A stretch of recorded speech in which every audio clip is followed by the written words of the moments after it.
नमस्कार, मैं बीपी यादव बलियाची। बिहार की राजनीति में इस समय खलबली मची हुई है। चाहे वो पटना हो या पटना से लेके लखनऊ हो, चारों तरफ एक नाम बहुत तेजी से छाया हुआ है और वो है भोजपुरी फिल्मों के पावर स्टार कहलाने वाले पवन सिंह और उनकी पत्नी ज्योति सिंह का।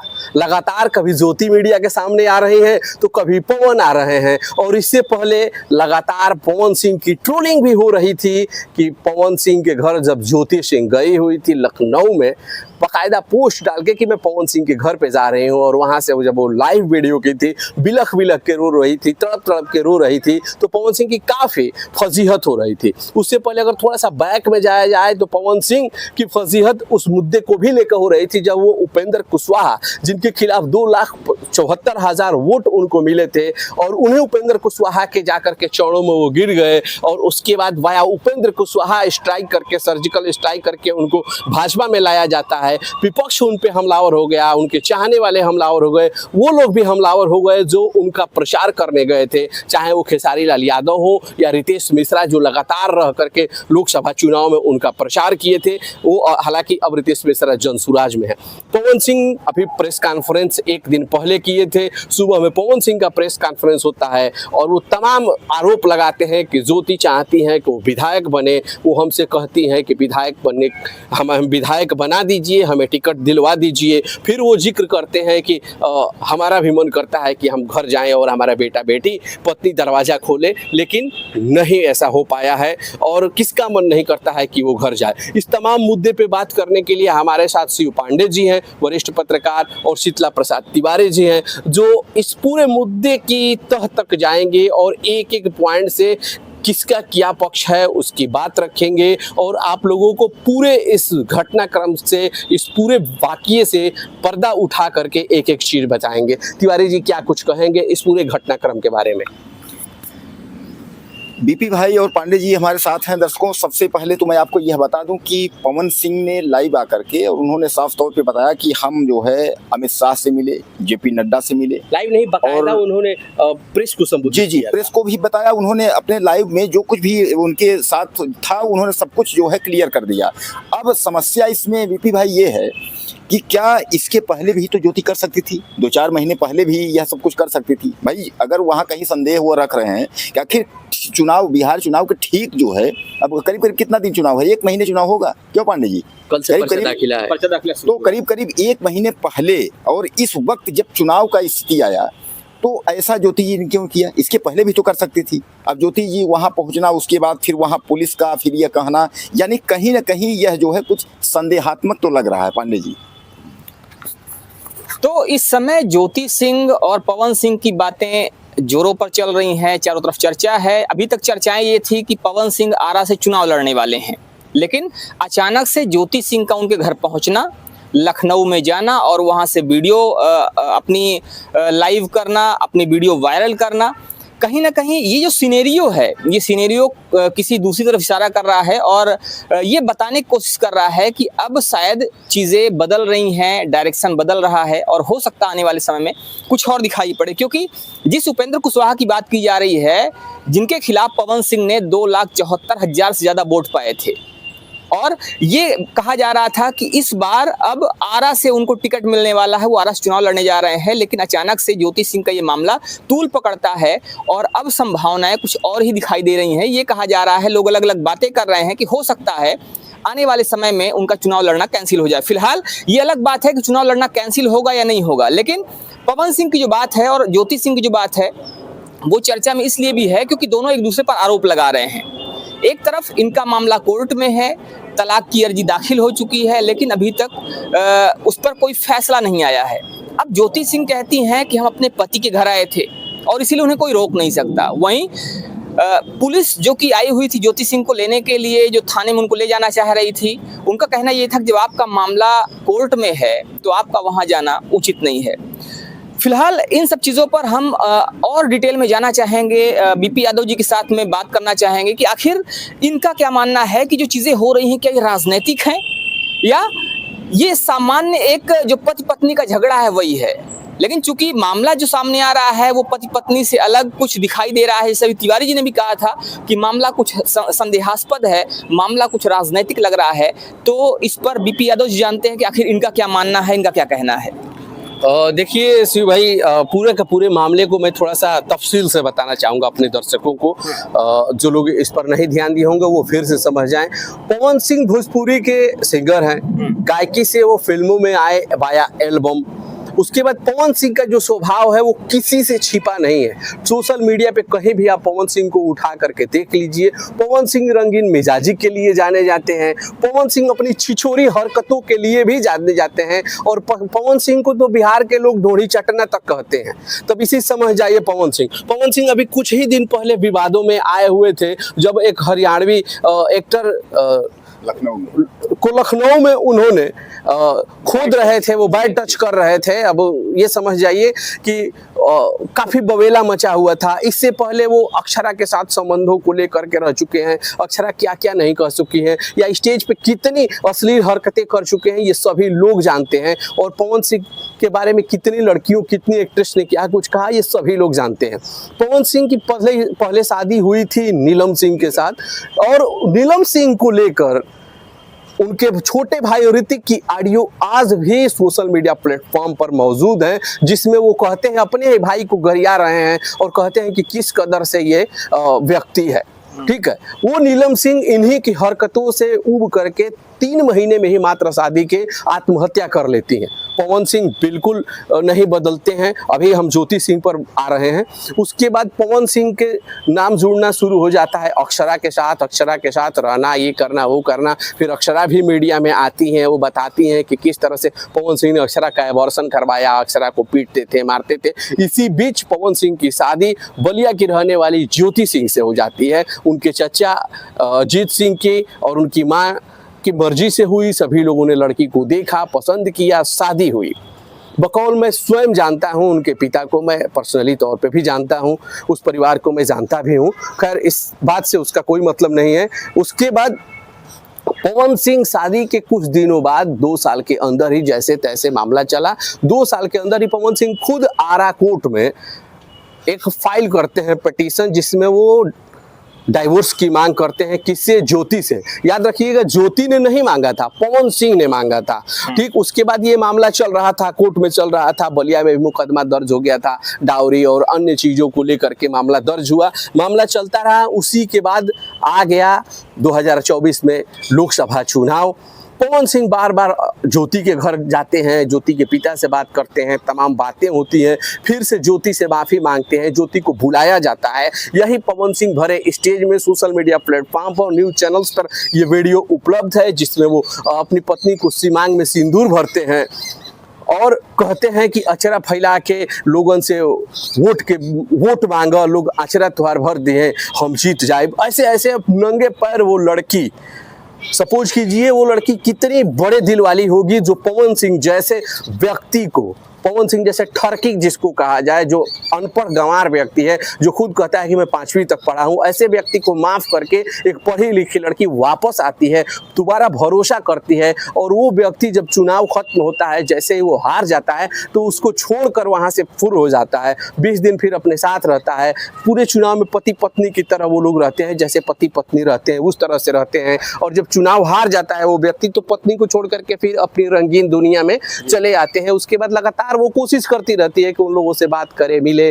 और इस बीच वो काराकाट में इतना घूमी थी 2024 के लोकसभा चुनावों में कि वहां के लोगों से लगाव हो जाता है। ज्योति लगातार वहां के लोगों से संपर्क करती रहती है। अभी भी किसी के घर शादी, मुंडन, ब्याह, मरने जियनी जो भी होता है, ज्योति सिंह वहां पहुंचती है। एक तरह से ज्योति सिंह उस विधानसभा क्षेत्र को अपना क्षेत्र मान करके घूमने लगती है। उम्मीद थी कि चलो आने वाले समय में या तो विधानसभा का चुनाव लड़ा जाएगा, या फिर जैसा पवन सिंह ने बकौल कहा था कि कुछ हो जाए, पवनवा इस क्षेत्र के काराकाट के छोड़ के कहीं ना जाए।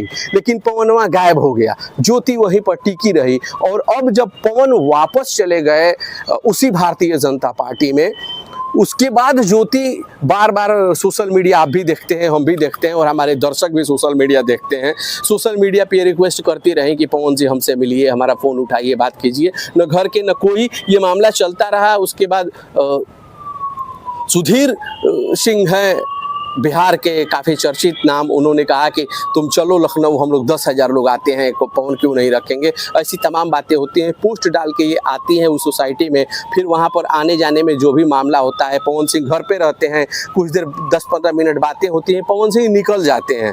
उसके बाद ज्योति का जो हाई वोल्टेज ड्रामा आप लोगों ने देखा, कोई भी महिला हो जब इस तरह की बातें होगी तो वो रोएगी, बिलखेगी, चिलेगी, चीखेगी, चिल्लाएगी, वो हुआ। और इसके बाद ये पूरा का पूरा यही घटनाक्रम था। फिर पवन सिंह एक पोस्ट डालते हैं, पवन सिंह पोस्ट डाल के इंस्टाग्राम पे लिखते हैं कि ज्योति हमसे मिली थी तो कह रहे थे कि हमको विधायक बना दीजिए, फिर हम आपसे कुछ नहीं चाहिए। फिर वो मीडिया को संबोधित करते हैं, पवन सिंह अपनी बात रखते हैं। फिर ज्योति आती है अपनी माँ बहन के साथ मीडिया के सामने, वो कहती है कि पवन सिंह 15 साल से भारतीय जनता पार्टी में थे, जब वो खुद के लिए टिकट नहीं ले पाए तो मेरे लिए टिकट क्या दिलवा पाते। अगर पवन सिंह चाहते हैं, वो मुझे रखने को तैयार होते हैं, तो मैं राजनीति छोड़ दूंगी, अपना मायका छोड़ दूंगी। ये तमाम बातें होती हैं और अब स्थिति यहाँ तक आ चुकी है कि पवन और ज्योति के बीच तलवारें खींच चुकी हैं, राजनीति का मैदान सज चुका है। ज्योति सिंह लगातार काराकाट में बनी हुई है। अभी फिलहाल वो कहाँ पर है, लोकेशन नहीं पता है। कल तक वो लखनऊ में थी। तो स्थिति ये है, जब मीडिया वालों ने सवाल ज्योति से पूछा कि क्या वो काराकाट से चुनाव लड़ेंगी, तो ज्योति ने स्पष्ट रूप से कह दिया कि मैं काराकाट से चुनाव लड़ सकती हूँ, पार्टी कौन होगी ये नहीं पता है, लेकिन अगर पवन सिंह आगे बढ़कर मेरा हाथ थामते हैं तो मैं चुनाव, परिवार, सब कुछ दरकिनार कर सकती हूँ, क्योंकि एक पत्नी के लिए उसका परिवार ही सब कुछ होता है। पवन सिंह के एक और सवाल का जवाब मैं दे दूं तब अपनी बात खत्म करूं कि पवन सिंह ने कहा था कि मैं चाहता हूं कि मेरे बच्चे आकर के दरवाजा खोले, जब मैं आऊं, थका हारा मैं आता हूं, अपनी टीम के साथ खुद ही खाना बनाते हैं, खाते हैं। तो ज्योति सिंह ने उनसे इन सवालों का जवाब दिया था, कहा था कि पवन जी, आप हमें गर्भपात की दवाएं खिलाते थे, आप हमें इस तरह के टार्चर करते थे। और उसने उस अस्पताल का भी फोटो दिखाया जहां पर उसका गर्भपात लोगों ने कराया था। फिर वो भी ज्योति सिंह ने दिखाया कि जब वो इन सब चीज़ों से स्ट्रेस में चली गई थी तो स्लीपिंग पिल्स खा करके जान देने की कोशिश की थी। तो ये तमाम पूरा का पूरा घटनाक्रम है शिव पांडे जी, जो शुरू से अब तक की ज्योति और पवन सिंह की लाइफ में घटा था। जी जी। आपने खैर पूरी जो उनकी लड़ाई है, पूरा झगड़ा है, शुरुआत कहाँ से होती है और क्या क्या चीज़ें होती हैं, आपने सारा घटनाक्रम बताया। लेकिन वर्तमान में जो आपने एक बात बताई कि काराकाट से चुनाव लड़ सकती हैं वो, बिल्कुल, और इधर पवन सिंह है, वो आरा से चुनाव लड़ना चाह रहे हैं। हालांकि अभी तक ज्योति सिंह कहीं ना कहीं खोती हुई सी नज़र आ रही थी, काफ़ी टाइम हो गया था और ये देखा जा रहा था कि बहुत ज़्यादा चर्चा नहीं थी ज्योति सिंह की। लेकिन अचानक से ये घटनाक्रम के बाद ज्योति सिंह की चर्चाएं काफ़ी तेज हो गई हैं। क्या लगता है आपको कि क्या ये राजनीति से जुड़ी हुई चीज़ है? क्या ऐसा कुछ था उनके माइंड में कि अगर ऐसा होता है तो हम कहीं ना कहीं लाइमलाइट में आ जाएंगे या लोगों की नज़र में आ जाएंगे और लोगों की सहानुभूति मिल जाएगी, और सहानुभूति लेने के लिए, चुनाव जीतने के लिए ऐसी चीज़ें की गई हैं? देखिए, ये बड़ी बात आपने कही। बिल्कुल, देखिए, ज्योति ने स्पष्ट रूप से कहा था कि जब मुझे पवन भी नहीं मिलेंगे, जहां मैं मेहनत कर रही हूँ वो सीट भी नहीं मिलेगा, तो कल को मेरी जिंदगी कहाँ जाएगी? मैं किसके भरोसे अपने जीवन काटूंगी? एक तो मेरी जनता है जिसके लिए मैं मेहनत कर रही हूँ। और आपको मैं बता दूं, ये पवन सिंह के भाजपा ज्वाइन करने से पहले की अंदर की बात थी। जहाँ तक बिहार दौरे के टाइम जब हम घूमे थे तो उस समय हम लोगों को ये बात पता चली थी कि ज्योति सिंह की काराकाट में वीआईपी पार्टी से डील चल रही थी। वीआईपी के टिकट पर वो महागठबंधन की प्रत्याशी बन सकती थी और इनको उम्मीद है कि वहाँ से ये जीत भी सकते हैं, यही वजह थी। लेकिन अब ज्योति ने एक और बड़ी बात कह दी है कि अगर पार्टी, जिस पार्टी से उनकी बात चल रही है, चाहे वो पार्टी का उन्होंने नाम नहीं बताया, अगर पार्टी पवन सिंह के खिलाफ भी पवन सिंह को, ज्योति को नहीं अपनाते हैं, तो ज्योति सिंह पवन सिंह के खिलाफ भी चुनाव लड़ सकती हैं। चाहे पवन आरा से लड़ जाए, दीघा से लड़ जाए, जहां से मन करे तहां से लड़ जाए, ज्योति उनके मुकाबले में वहां पे खड़ी मिलेगी। उस स्थिति में जब पवन सिंह ज्योति को नहीं अपनाते हैं, तिवारी जी आप क्या कहते हैं इस पूरे मसले पे? देखिए बीपी भाई और पांडे जी, इस वक्त जो है वो घायल शेरनी हो चुकी है ज्योति। वो कुछ भी कर सकती है, वो पवन के खिलाफ कर सकती है। और अगर हम पवन सिंह की बात करें तो कुल मिलाकर के जितना आपने विश्लेषण दिया पवन सिंह के बारे में, इससे साफ साफ दर्शक भी हमारे समझ रहे हैं, साफ साफ प्रतीक हो रहा है कि अगर उसको ये पता होगा काराकाट से ये चुनाव जीत जाएगी और उसको टिकट नहीं मिलेगा, तो वह यह भी कह सकता है कि एक काम करो, चलो हो गया पति पत्नी हम हो जाते हैं, लाओ एक बार और सिंदूर करके फोटो करवा लेते हैं और तुम ठीक है। भाई ज्योति ने कहा है बीपी भाई कि अगर जो है ये पत्नी हमको बनाते हैं तो हम राजनीति छोड़ दूंगी, नहीं जाऊंगी, तो वो यह भी कर सकते भारतीय हैं। संस्कृति सभ्यता को दिखा रही है कि ये हमारी संस्कृति सभ्यता रही है कि पति के लिए पत्नी कुछ भी छोड़ सकती है। तो अगर ऐसी नौबत आएगी तो मैं सब कुछ अपने पति के लिए न्यौछावर करने को तैयार हूं। अगर पवन सिंह को ये लगेगा कि हम राजनीति में नहीं जा पा रहे हैं, हम चुनाव नहीं लड़ पा रहे हैं और ये सफल हो रही है, तो पवन उसका पैर खींच सकता है, भाई कुछ भी कर सकता है। इसलिए ज्योति को यह बात अच्छे से पता है, जो पत्नी अगर ये जान रही है कि पति के खिलाफ हम लड़ूंगे चुनाव, क्योंकि मेरे पास सब कुछ है नहीं, और हकीकत यह है कि उसके पास सब कुछ नहीं बचा है। देखिए पांडे जी और बीपी भाई, एक चीज है, केसारी लाल ने एक बात कहा था, हम कहते हैं कि ज्योति गलत है, मान लेता हूं कि ज्योति गलत है, लेकिन इसके पहले अक्षरा गलत थी, नीलम गलत थी, उसके पहले जो है एक 10 साल बड़ी एक बच्चा था, उनसे भी इसका अफेयर था, भाई की कोई रिलेटिव में, बाद में उसको हटा करके भाई के साली से शादी तो नीलम से कराया गया। कहने का तात्पर्य यानी 4 औरतें गलत हो रही, यानी जो ही औरत आ रही वही गलत हो रही है। तो कहने का मतलब ये है कि यहाँ तो सवाल उठ तो रहा क्या है। आपको ऐसा लगता है कि पवन सिंह ये बच्चा परिवार की बात करके इमोशनली खेल रहे हैं? ये तो देखिए, ये तो इसलिए खेल रहे हैं कि दरअसल क्या है कि उनको गलती पकड़ी गई तो रो दो। जो देश के लोग हैं, देखिए भाई सामान्य बात है ना कि जनता थोड़ा सा जो है, अगर दो आप आंसू टपका देंगे ना, तो उससे क्या है कि सहानुभूति मिल जाती है। पवन सिंह यह जान रहे हैं कि हमारा चिट्ठा जो काला चिट्ठा है वो खुल चुका है, वो खुल चुका है। फिर टिकट अब सामने जो है पावर स्टार भी लिखा हुआ है। अब इस पावर स्टार को संभालने के लिए थोड़ा आंसू बहाना, थोड़ा रोना, थोड़ा इस तरीके से कि बच्चा गेट खोले, ये खोले, वो खोले। सामने औरत आपकी बोल रही है कि आप दवा खिला रहे हैं, आप बोल रहे हैं सब जो है बेटा। अच्छा, सबसे बड़ा सवाल एक चीज और है जो अंदर के लोग बता रहे हैं कि पवन सिंह के परिवार के लोग नहीं चाहते हैं कि पवन सिंह का परिवार बढ़े या पवन सिंह की औरत, विशेष करके भाई उनकी वो लोग नहीं चाहते हैं, ताकि जो प्रॉपर्टी है, जो कुछ भी है, हम लोग जो सामान्य बात है, अगर बच्चे हो जाएंगे, सब कुछ हो जाएंगे, धीरे धीरे करके अलगाववाद हो जाएगा। तो इसमें कहने का तात्पर्य यह है कि बहुत बड़ी रुपए की संपत्ति का भी खेल है, इसमें बहुत बड़ी गणित है। पांडे जी क्या लगता है आपको? देखिए, जो बातें आपने कही, जो बातें बीपी यादव जी ने कही, बातें बिल्कुल सही हैं। कहीं ना कहीं यहाँ पर राजनीति भी है, कहीं ना कहीं यहाँ पर इमोशनली ब्लैकमेल करने वाली बातें भी हैं, और साथ ही साथ यहाँ जो पूरा सीन चल रहा है, क्योंकि पवन सिंह की जो बात आ रही है, पवन सिंह की अभी कुछ समय पहले वीडियोस वायरल हुई थी जिसमें वो काफ़ी घिरते हुए नजर आए थे, लोगों ने उनको काफ़ी ट्रोल भी किया था, और उसके बाद ये ज्योति सिंह का मामला सामने आ गया है। तो अब देखने वाली बात है कि आने वाले समय में क्या होता है। और साथ ही साथ जो पारिवारिक आपने कारण बताया, पारिवारिक कारण भी एक बड़ा कारण हो सकता है, जिससे धन संपत्ति का बंटवारा ना हो और वो धन संपत्ति किसी और के पास ना जाए, तो ये भी एक कारण हो सकता है। फिलहाल देखने वाली बात ये होगी कि पवन सिंह आगे क्या करते हैं और आने वाले समय में पवन सिंह का क्या नया रूप, क्या नया पैतरा सामने आता है। बाकी बीपी यादव जी बताएंगे। तो ये पूरा का पूरा सिनेरियो है। जैसे पवन सिंह खैर फिल्मों के हीरो हैं, लेकिन अब उनकी ज़िंदगी एक फिल्म बन गई है। अगर इनकी स्टोरी पे एक अच्छी खासी स्टोरी बनाई जाए तो अच्छी 6 घंटे की एक वेब सीरीज बन सकती है। हो सकता है आने वाले समय में जिस तरह से विरोधियों से अपने घिरे हुए हैं भोजपुरी के ही, आज के टाइम में एक भी ऐसा भोजपुरी का कलाकार नहीं है, चाहे वो खेसारी हो, निरहुआ हो, मनोज तिवारी हो, चाहे रवि किशन, कोई भी पवन सिंह के पक्ष में बोलने को तैयार नहीं है। सबके सब ने खामोशी अख्तियार कर ली है, क्योंकि सभी लोग जानते हैं कि पवन क्या चीज़ है, क्या करते हैं और क्या नहीं करते हैं। पवन के चरित्र के बारे में सबको पता है, और पवन सिंह भी इस समय सहम गए हैं। वो जान गए हैं कि इस चुनाव में लगता है कि बंगालिनिया 2 हो गया है, और ये ज्योति उनकी इस बार की पनौती बन गई है। जो ज्योति लोकसभा में उनकी सबसे बड़ी ताकत बन के उभरी थी, इस विधानसभा में वही सबसे बड़ी कमजोरी हो गई है। और कहते हैं ना कि भारतीय नारी जब छली जाती है तो वो और भी खतरनाक हो जाती है, और जो बदला लेने पे उतर जाए तो पत्ती के चीथड़े उड़ा देती है। खैर ये राजनीति है, कल को क्या होने वाला है, कल जो भी होगा हम सभी लोग आप लोगों को फिर से बताएंगे और इस पूरे मुद्दे पे आप लोगों को अपडेट करेंगे। फिलहाल इस पूरे डिबेट को आप लोगों ने देखा, पूरे मुद्दे को आप लोगों ने समझा। आप लोग क्या सोचते हैं इस पूरे घटनाक्रम के बारे में, अपनी राय कमेंट बॉक्स में ज़रूर दीजिएगा। और अगली वीडियो आप लोग चाहते हैं किसी विशेष मुद्दे पर देखना, तो वो भी हमें कमेंट बॉक्स में लिखकर ज़रूर शेयर कीजिएगा। नमस्कार।